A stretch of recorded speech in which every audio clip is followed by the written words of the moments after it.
everything is okay right here.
Hey y'all, so these are my final results, and I did end up sitting under a hooded dryer for about 40 minutes, and then I went in and stretched my roots with my blow dryer and my concentrator nozzle.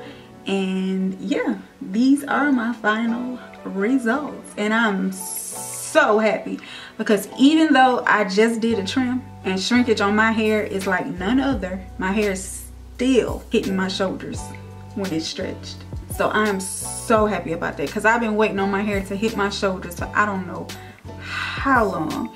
So I'm so happy. And I did this video because I had someone actually requested on my last video that I did when I did the MICHE review. I had someone ask me if I could do an updated wash and go, and I was like, you know what, that's a good idea because I haven't done a wash and go, like a full-blown wash and go, in forever. So thank you for suggesting or requesting that I do an updated wash and go video because I love it. Y'all, my hair is growing. Like, you always feel like your hair just ain't growing, like when is it gonna grow? But I'm seeing now that it was actually growing all this time since I've been trying to take better care of it, been drinking more water, and I've been exercising and eating better. So it's definitely growing, and I am so happy, so happy. I did do this on freshly washed hair, and I usually do my wash and goes in the shower just because my hair is already drenched and soaking wet, and that's the best way to do it to avoid frizz and to get the best definition. But I did it outside of the shower just to show y'all, you know, the process. I didn't want to stand in the shower that whole time, so I did it like this. And I did reuse those MICHE products because, like I told y'all in the last video, they are bomb. So I did use those this time because of how moisturized my braids were. I was like, you know what, it's winter time, it's cool, my hair needs all the moisture it can get, so I'm going to use these products again. And on top of them, I used, of course, EcoStyler Gel. I used the Argan Oil EcoStyler Gel on top, and yeah, that was it. Yeah, and as y'all saw, I used a mixture of the methods, you know, to achieve. I did the praying hands method, I smoothed, and I raked, and I shingled. So I did them all, and these are my results. I'm so happy. It's so pretty and so shiny. Oh, and another thing that I did put in my hair was my DIY mango butter, which I made for my body, but I'm also using it in my hair. I use that in my hair as well. So yeah, and my hair is so soft. I love it. I love it, I love it. It's so pretty. Now I do have a slight bit of a crunch, even though I did break my gel cast, but that's completely fine because I went ham and cheese with the gel. So I'm just glad that I got the results I wanted, and the majority of the gel cast is gone, so it's not too bad. So yeah, and I don't have any flaking. So the MICHE products along with my mango butter go great with EcoStyler Gel. So yeah, thank y'all so much for watching. I hope you enjoyed. Don't forget to like, comment, and subscribe, and I will see y'all in my next video.